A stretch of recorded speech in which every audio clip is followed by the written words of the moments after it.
और जो परिवार की अगर मैं बात करूं, वो पूरा परिवार मेरा एक घरेलू परिवार था, जो कि होली और दिवाली के ऊपर अगर सबसे पहला फोन आता था तो इसके दादा का आता था। आज उस परिवार के बीच में इतनी खाई पाड़ दी कि उनके चारों साइड जो यहाँ का पहले स्थानीय जो विधायक होता था, मंत्री भी होता था, जेपी दलाल, उसका सारा ये खेल है भाईचारे को तोड़ने में और भाईचारे के बीच में। मैं कहता हूं कि खाई पाड़ने का अगर कोई काम कर रहा है, जो परिवार 50 साल से एक परिवार था, आज वो साथ नहीं बैठ सकता।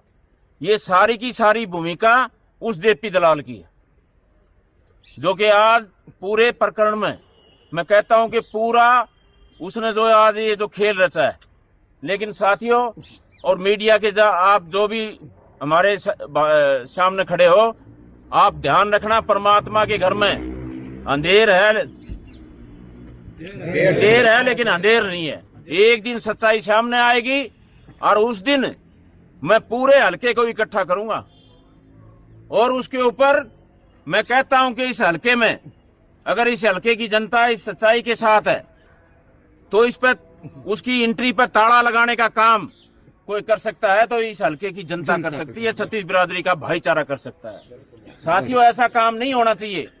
अगर मेरे में लेस मात्र भी 1% भी कहीं भी कोई अगर कोई आंगली टेके, इतना मैंने अपने जीवन में मैं बताना चाहता हूं, अगर किसी भाई का किसी बेटी का अगर मेरे पास फोन आया होगा तो कोई भी भाई ये कहते कि उसका मैंने समाधान नहीं किया होगा। अपनी बेटी समझ करके मैं काम कर रहा हूं और उसके बाद मेरे ऊपर जो कीचड़ जो उछाला जा रहा है, ये अच्छी बात नहीं है। और ये चीजें जब हमारे समाज में आती हैं तो ये छत्तीस बिरादरी का भाईचारा इस बात का फैसला करता है। तो मैं जांच जो चल रही है, बातचीत जो चल रही है, तो कितने संतुष्ट है इस जांच के ऊपर आप?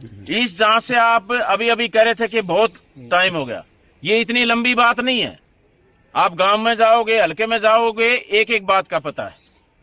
आज कोई भी मेरे ख्याल से इस बात की जानकारी से अनभिज्ञ नहीं है कि जिसको इसकी बात का पता ना हो। एक एक बात का पता है कि ये कहानी क्या है, लेकिन उसको लंबा खींचा जा रहा है।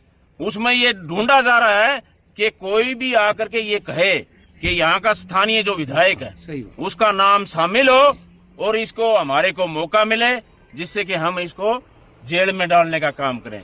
लेकिन साथियों, हमारे बुजुर्ग साथ खड़े हुए हैं, छत्तीस बिरादरी के भाई साथ खड़े हुए हैं, मेरे को कोई चिंता नहीं है। जब भाईचारा साथ है ना, कोई कुछ नहीं बिगाड़ सकता। और परमपिता परमात्मा का ऐसा आशीर्वाद रहा है, एक दिन सच्चाई जरूर सामने आएगी। और ये जो लोग आज जो करवा रहे हैं, ये मुंह दिखाने के लायक इस समाज को नहीं रहेंगे जो आज ये हमारे भाईचारे को जो बिगाड़ने का जो काम कर रहे हैं। ग्रामीण भाईचारे को बनाने के लिए आपकी क्या अपील है? ग्रामीण भाईचारे को, हमारे भाईचारे में कहीं कोई कमी नहीं है। हमारा भाईचारा जैसे था वैसे ही रहेगा, चाहे कितनी भी कोशिश कर ले। हमारे धर्मपाल जी जैसे अभी बता रहे थे कि हम भाईचारे को नहीं बिगड़ने देंगे, क्योंकि हमारे बीच में हमारे बुजुर्ग साथ खड़े हुए हैं, नौजवान साथी साथ खड़े हुए हैं। तो इस भाईचारे को हम सभी से मैं निवेदन भी करता हूं कि हमारे भाईचारे में जो ये लोग हमारे बीच में जो खाई पाड़ने का जो काम कर रहे हैं, इनको कामयाबी इनको ना होने दें और अपने भाईचारे को बना करके रखें। और अगर इसमें जरूरत पड़ेगी तो 1-2 दिन और, जैसे लंबा टाइम 5-6 दिन का हो गया है, 1-2 दिन और हम देखते हैं। अब उसमें शामिल कर रहे हैं आज भी बयान, आज वो पेपर ले आओ, आज वो पेपर ले आओ। मैं ये कहता हूं कि इसमें यूनिवर्सिटी का जो भी रिकॉर्ड है, हमारे गोद में कोई पैसा नहीं आता। सारे का सारा जो पैसा है वो सारे का सारा पैसा कॉलेज यूनिवर्सिटी के अकाउंट में जाता है, चौधरी बंसीलाल यूनिवर्सिटी में जाता है, उसके बाद हमारे कॉलेज के अकाउंट में आता है।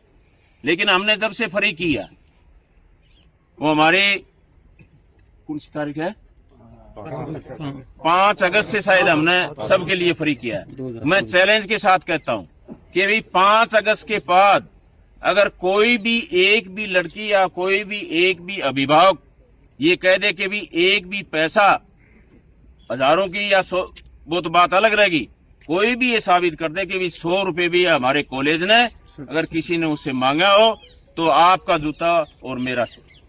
ये जो आज ये लालसन जो लगा रहे, हमने बेटियों के पढ़ाई के लिए जो काम किया है, आज उसके ऊपर जो कीचड़ जो उछाला जा रहा है साथियों, ये मैं कहता हूं कि एक समाज को जो तोड़ने का जो काम ये लोग कर रहे हैं, इस समाज ये बख्शेगा नहीं, परमात्मा उनको बख्शेगा नहीं। हम परमात्मा पे विश्वास करने वाले लोग हैं और वो परमात्मा जरूर एक दिन न्याय दिलाएगा, और जब न्याय आएगा उस दिन इस हल्के की मैं कहता हूं कि सारा जो हल्का आज जो सुन रहा है और देख रहा है, हर आदमी मेरे से पूछता है चेयरमैन साहब क्या करना है, बताओ हम आपके साथ। मैं एक बात कहना चाहता हूं साथियों, जल्दबाजी में हमारे को कोई फैसला नहीं लेना, हमारे को इंतजार करना है। और जब ये आज 24 तारीख से लगा करके तो आज 4 तारीख 5 तारीख 5 और 10-11 दिन हो गए। 10-11 दिन में मेरे ख्याल से कोई ऐसा दिन नहीं होगा, हर आदमी के मन में ये शंका है कि भाई इतना लंबा क्यों हो रहा है। कोई बात नहीं है, एक एक बात का सबको पता है। इन्हीं बातों के साथ मैं तो यही की बात कहना चाहता हूं, प्रशासन से भी ये मैं अपील करना चाहता हूं। और वही धन्यवाद करता हूं मैं मुख्यमंत्री जी का, वो जो बयान आया था उन्होंने भी कहा था कि न्याय होगा, और हमारे को पूरी उम्मीद है। पार्टीबाजी की बात नहीं है, मैं इंसानियत पर विश्वास करने वाला आदमी हूं। अगर न्याय होगा तो उसका भी हम स्वागत करेंगे, जिसमें कि इसमें गलत आदमी को ना फंसाया जाए। आज जिस लड़की और लड़के का मामला था उसमें उसके बाप को भी अंदर डाल दिया गया, और भी नाम उसमें आ रहे हैं। आज कॉलेज का जो कमेटी है या प्रिंसिपल है, बेचारी वो लेडीज है। आज मैं अभी देख रहा था, एक बेटी मेरे को बता रही थी कि मेरे को डराया जा रहा है, धमकाया जा रहा है। बेटी बता रही थी कि ध्यान से देना नहीं तो तेरी जेल हो जाएगी। मैं एक बात कहता हूँ, एक बेटी हमारे बीच से चली गई, अगर इस तरह से कोई बेटी को तंग करके अगर कोई ऐसी बात होगी तो उसका जिम्मेवार कौन होगा? समझते हो ना इस बात को? जिम्मेवारी ले नहीं रहा, पूछताछ होती है, लेकिन वो सही माहौल में होनी चाहिए। डरा धमका के उसको ऐसा काम नहीं होना चाहिए कि डरा धमका के उससे कोई अपने फेवर में